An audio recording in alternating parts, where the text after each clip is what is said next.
क्या लगा कि जनता किसे जितवाना चाहती है? जो एक तरह से माने तो म्यूट था और कुछ बोल नहीं रहा था और वो अपनी बातों को अंदर ही अंदर दबाए हुए हैं। अब ये वोटर किस पक्ष में जाएगा, ये सबसे बड़ा सवाल था। लेकिन आपको लग रहा है कि प्रशांत किशोर ने इस बार सेंधमारी कर दी है बीजेपी के वोट में?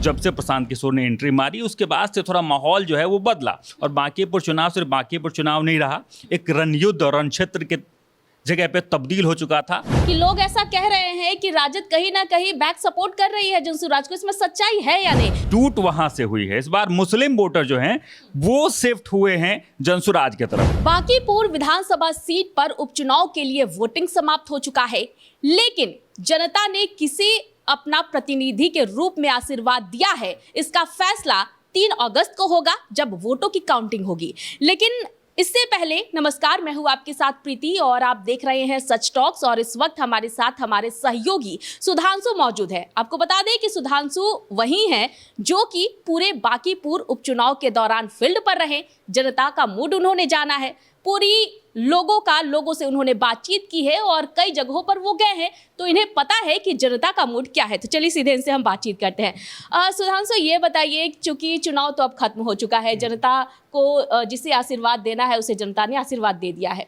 चुनाव के दौरान जब आप पब्लिक ओपिनियन कर रहे थे, लोगों के बीच जा रहे थे, आपको क्या लगा कि जनता किसे जितवाना चाहती है? देखिए, जनता इस बार अलग अलग मूड में थी और जनता इसलिए क्योंकि जनता सबसे पहले ये देख रही थी बदलाव का मुद्दा। बदलाव के मुद्दे पे जनता बार बार जो है वो चोट कर रही थी और जब हमने आकलन किया तो 3 प्रकार के वोटर मिल रहे थे वहाँ। एक जो बीजेपी के सपोर्ट में खुल के बोल रहे हैं, दूसरे जो जनसुराज के सपोर्ट में खुल के बोल रहे हैं, लेकिन तीसरा एक पक्ष था जो एक तरह से माने तो म्यूट था और कुछ बोल नहीं रहा था और वो अपनी बातों को अंदर ही अंदर दबाए हुए हैं। अब ये वोटर किस पक्ष में जाएगा, ये सबसे बड़ा सवाल था। इसके तह तक भी जाने की हमने कोशिश की तो ये पता चल रहा था ये वो लोग हैं जो त्रस्त हैं। त्रस्त किससे? वर्तमान सिस्टम से। तो जिसके कारण वो तीसरा पहलू जो था, या तो अब वो आरजेडी की तरफ जाएगा, नहीं तो जनसुराज की तरफ जाएगा। उसमें से भी ज़्यादातर जो लोग थे वो जनसुराज की तरफ जो है वो धीरे धीरे बढ़ रहे थे। तो तमाम जो आकलन हुआ तो ऐसा पहलू निकलकर सामने आ रहा था कि इस बार जो प्रशांत किशोर हैं, जब से प्रशांत किशोर ने एंट्री मारी उसके बाद से थोड़ा माहौल जो है वो बदला और बांकीपुर चुनाव सिर्फ बांकीपुर चुनाव नहीं रहा, एक रणयुद्ध और रण क्षेत्र के जगह पे तब्दील हो चुका था और इसके लिए तमाम पॉलिटिकल पार्टियां जोर शोर लगाने के लिए पूरे तरीके से प्रयासरत हो चुकी थी। जैसा आपने देखा कि प्रशांत किशोर की जैसे ही एंट्री होती है उसके बाद बीजेपी भी पूरे एक्टिव मोड में हो जाती है। तमाम लिस्ट जो है वो आ जाते हैं, लगभग स्टार प्रचारक जो है तमाम कार्यकर्ता के तौर पे काम करते हैं।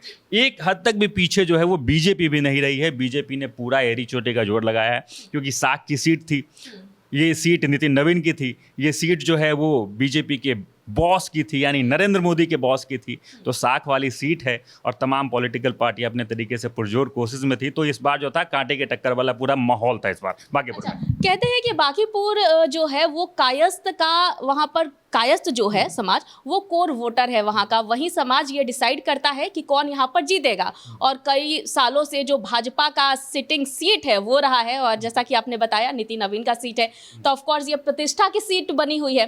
लेकिन आपको लग रहा है कि प्रशांत किशोर ने इस बार सेंधमारी कर दी है बीजेपी के वोट में?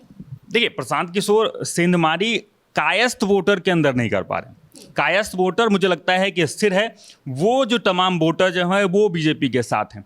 बात यहाँ पे बात कर ले वैश्य समाज की वोटर की, उसकी भी संख्या जो है, उनकी भी संख्या है काफ़ी ज़्यादा है। जो तमाम जो रेखा गुप्ता के सपोर्ट में पिछली बार भी जो 2025 के चुनाव में थे उन्होंने खुलकर वोट किया था, जो जितने भी वैश्य समाज के लोग हैं वहाँ वोट जो था वो शिफ्ट हुआ और साथ ही जो लोग कहते हैं कि कोर वोटर यादव हो गए या मुसलमान हो गए, ये कोर वोटर जो हैं वो आरजेडी के हैं। हालांकि टूट वहाँ से हुई है। इस बार मुस्लिम वोटर जो हैं वो शिफ्ट हुए हैं जनसुराज की तरफ। मुस्लिम वोटर इसलिए क्योंकि मुस्लिम वोटर के मन में एक पहलू जो लगातार आता है वो होता है कि जो अभी सत्ता में है, यानी मान लीजिए कि एक पक्ष की बात कर ले, बीजेपी के खिलाफ वोट करना है। यानी उन्हें लगता है कि अगर जो इनके खिलाफ है और जो जीत रहा है उनके पक्ष में जाएं। तो इस बार मुस्लिम वोटर एकजुट हुए हैं और वो जो शिफ्ट हुए हैं वो जनसुराज की तरफ हुए हैं। ऐसी बातें पब्लिक के डिमांड से निकल के आई। पब्लिक से जो ने बात की, मुस्लिम समुदाय के भी लोगों से भी बात की, तो वो धीरे धीरे शिफ्ट जो है वो जनसुराज की तरफ हो रहे थे।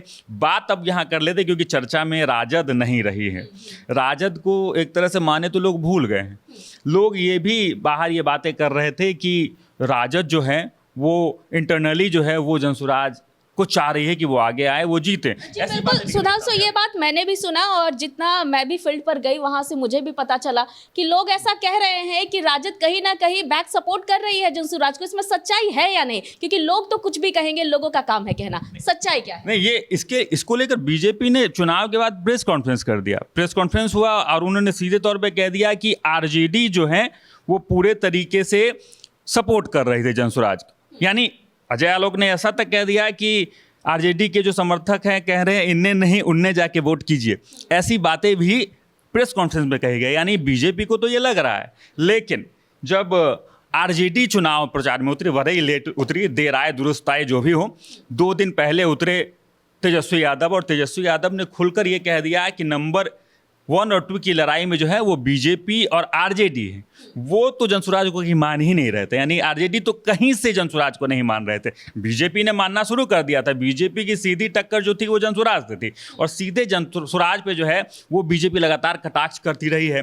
पूरे तरीके से साइडलाइन जो थे वो आरजेडी के तमाम लोग थे। यानी बीजेपी टक्कर मान रही थी, आरजेडी नहीं मान रही थी। लेकिन अंत में जब प्रेस कॉन्फ्रेंस हुआ तो अब तो बीजेपी ने यहाँ तक कह दिया कि आरजेडी तो सपोर्ट कर रही थी जदयू को, माफ कीजिएगा जनसुराज को। जी, ये बताइए, प्रेस कॉन्फ्रेंस में तो ये बातें जो है वो भाजपा ने कही, लेकिन प्रेस कॉन्फ्रेंस से पहले, चुनाव से पहले की अगर हम बात कर ले, तब जब भी हम भाजपा से बात करते थे या फिर राजद से बात करते थे, कोई भी प्रशांत किशोर का नाम नहीं लेता था। अगर किसी से भी टक्कर की बातें पूछी जाती थी तो भाजपा वाले कहते थे हमारी तो भाई सीधी टक्कर जो है वो राजद से है, राजद वाले कहते हैं भाई भाजपा से है। अचानक से जनसुराज प्रशांत किशोर चुनाव वोटिंग के बाद कहां से आ गए? क्योंकि जो माहौल बना, जो भी एग्जिट पोल आया, एग्जिट पोल में जहां तमाम एग्जिट पोल में दिखाया गया कि लीड कर रही है जनसुराज, अच्छे तरीके से लीड कर रही है, नंबर 1 पे तमाम एग्जिट पोल ने दिखाया। इसके बाद तो लोग को लगता है कि हाँ, स्थिति कहीं ना कहीं ये है। तो कभी कभार लोग कहते हैं कि अपने कार्यकर्ताओं को, अपने समर्थकों को मैनेज करने के लिए आपको कुछ ना कुछ तो अपना बताना पड़ेगा।